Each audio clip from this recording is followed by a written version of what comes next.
Keluarga Katolik yang terkasih, selamat datang ke dalam program Inspirasi Sabda bagi Keluarga dari Komisi Keluarga Keuskupan Agung Medan.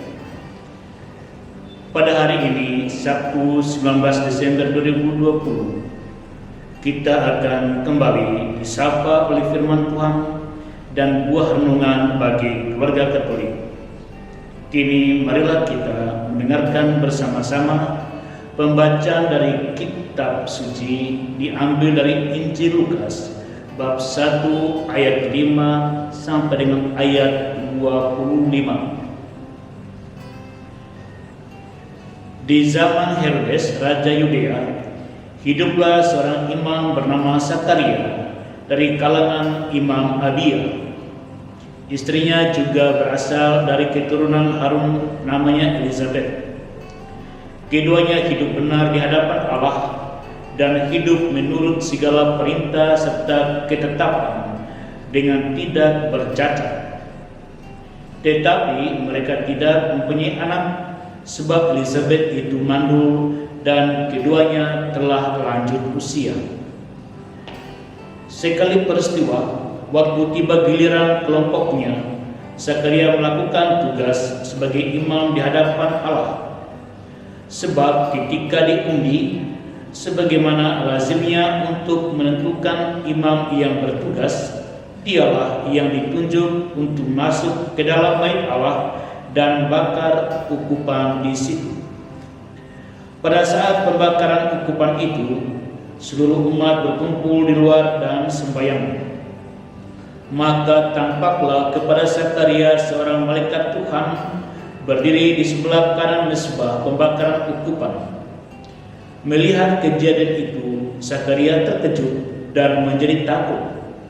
Tetapi malaikat itu berkata kepadanya, "Jangan takut, hai Sakaria, sebab doamu telah dikabulkan. Elizabeth istrimu akan melahirkan seorang anak laki-laki bagimu, dan haruslah engkau menamai dia Yohanes. Engkau akan bersukacita dan bergembira. Bahkan banyak orang akan bersukacita atas kelahirannya, sebab ia akan besar di hadapan Tuhan, dan ia tidak akan minum anggur atau minuman keras. Ia akan penuh dengan Roh Kudus mulai dari rahim ibunya. Ia akan membuat banyak orang Israel berbalik kepada Tuhan Allah mereka, dan ia akan berjalan mendahului Tuhan dalam roh dan kuasa Elia, untuk membuat hati para bapa berbalik kepada anak-anaknya, dan hati orang-orang durhaka kepada pikiran orang-orang benar. Dengan demikian ia menyiapkan suatu umat yang layak bagi Tuhan."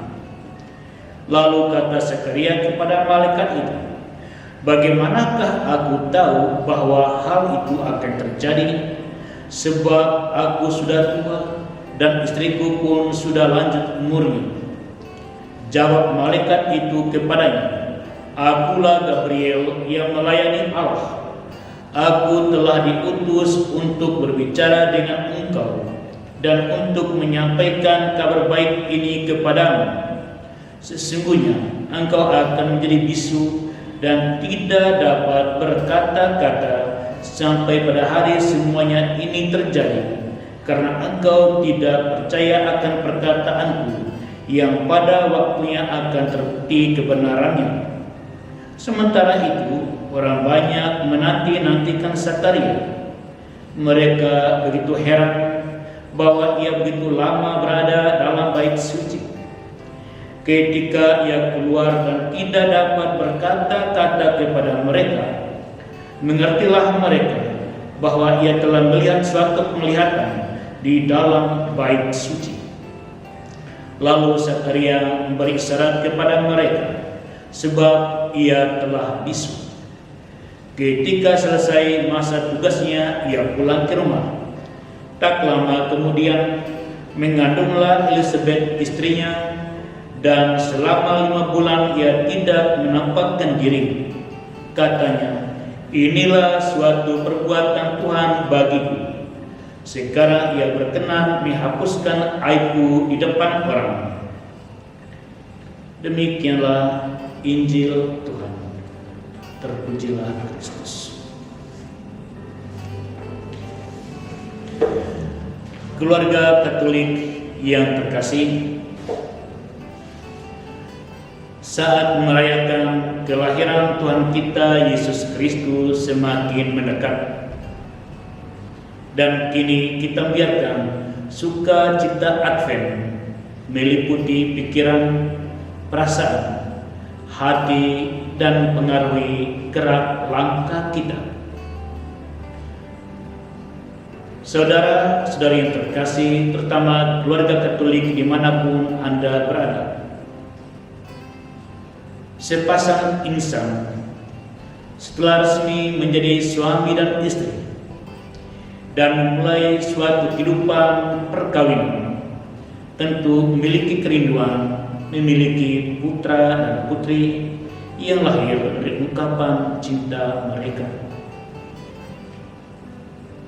Apabila sekian tahun berlalu, sang anak belum muncul dari hasil perkawinan, mereka terkadang menjadi galau dan mencari cara bagaimana untuk mendatangkan kelahiran di dalam keluarga. Saudara-saudari yang terkasih, keluarga Katolik dimanapun Anda berada, pengalaman kehidupan perkawinan yang tidak memiliki anak sampai usia lanjut telah dialami oleh sepasang suami istri yang kita dengarkan dalam bacaan Injil pada hari ini, yaitu sang suami bernama Zakaria dan sang istri bernama Elisabet. Kerinduan mereka memiliki anak pupus seiring dengan usia mereka yang semakin lanjut. Di saat itulah Tuhan datang melalui malaikat Gabriel dan menyampaikan bahwa Elisabet akan mengandung seorang anak, dan ini disampaikan oleh malaikat Gabriel kepada Zakaria suami Elisabet. Ketika keinginan mereka, ketika rencana mereka telah berhenti memiliki seorang anak, pada saat itu Tuhan menyampaikan rencananya, yaitu melalui malaikat Gabriel. Tuhan menyampaikan Elisabet akan melahirkan seorang anak, dan malaikat Gabriel menyampaikan nama anak itu kelak, yakni Yohanes, dan sekaligus menyampaikan rencana Allah untuk apa anak itu dilahirkan, yaitu untuk mempersiapkan umat bagi kedatangan Sang Mesias, Tuhan kita Yesus Kristus. Keluarga Katolik yang terkasih dimanapun Anda berada, kisah ini menyampaikan dua pesan kepada kita, khususnya kepada suami dan istri yang hidup dalam perkawinan Katolik. Pesan yang pertama, ketika keinginan kita yang kita dambakan terjadi dalam keluarga kita belum terwujud, bahkan melalui doa-doa kita jangan putus asa dan tetap melakukan tugas dan tanggung jawab kita sebagaimana diperlihatkan oleh Zakaria. Ia telah sadar doanya tidak dikabulkan. Ia telah sadar mempunyai kehidupan keluarga yang tidak memiliki anak merupakan aib di dalam keluarga Yahudi, sehingga Elisabet menjadi malu di hadapan orang karena mereka tidak diberkati Tuhan dengan keturunan. Zakaria tetap melaksanakan tugasnya. Oleh karena itu, setiap suami dan istri yang memulai kehidupan perkawinan dengan amat jelas menjalankan tugas-tugas untuk kebaikan sesama dan untuk kemuliaan Tuhan di dalam situasi apapun juga. Bahkan ketika kita kehilangan harapan di dalam doa-doa kita karena belum dikabulkan permohonan kita, jangan putus asa dan tetap konsisten menjalankan tugas itu sampai akhir hayat. Pesan yang kedua, ternyata anak bukan hanya merupakan kerinduan seorang suami dan seorang istri. Anak juga merupakan kerinduan Allah untuk rencana dan karya Allah. Ada banyak motivasi orang tua mendapatkan anak. Sekurang-kurangnya anak menjadi jaminan garansi untuk masa depan mereka. Dan ada alasan lain lagi untuk apa orang tua berkeinginan mempunyai anak. Tetapi Tuhan juga punya rencana atas anak-anak kita. Oleh karena itu, ketika seorang anak terlahir dalam keluarga kita, bertanyalah pada Tuhan, Tuhan, berikanlah cahaya. Bagaimana aku mengenal rencanamu atas anak-anakku, sehingga ia menjadi berkat bagi sesama. Anak-anakku tidak hanya menjadi sumber sukacita bagi keluargaku, tapi sukacita bagi masyarakat, sukacita bagi gereja, sukacita bagi dunia, sukacita bagi seluruh umat manusia. Karena anak itu telah menjadi berkat di dalam karya-karya mereka ketika mereka dewasa, karena mereka membawa rencana Allah di dalam kehidupan mereka.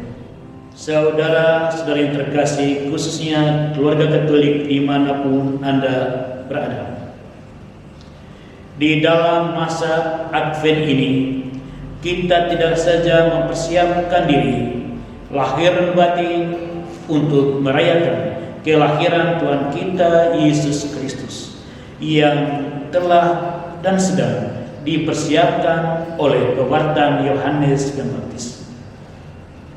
Tetapi saat ini, dalam masa Advent ini, kita membangkitkan kesadaran bahwa dengan memenuhi kebutuhan materi, kebutuhan psikologis, kebutuhan spiritual pada anak-anak kita, kita sedang mempersiapkan rencana Allah terjadi pada anak kita di masa yang akan datang. Kita sedang berpartisipasi dalam kehidupan anak kita agar ia menjadi berkat bagi sesama, bagi gereja, bagi bangsa, dan bagi umat manusia di masa yang akan datang. Kita sedang mengambil bagian di dalam mewujudkan rencana Allah yang akan terjadi ketika kita sudah menjadi tua, bahkan ketika orang tua mengucapkan selamat tinggal kepada dunia. Rencana Tuhan telah terjadi pada anak-anakku. Terima kasih Tuhan. Saudara terkasih, akhirnya saya mengucapkan selamat Natal 25 Desember 2020 dan selamat Tahun Baru 1 Januari 2021. Tuhan berkati keluarga Katolik dan saudara-saudara sekalian dimanapun Anda berada. Terima kasih.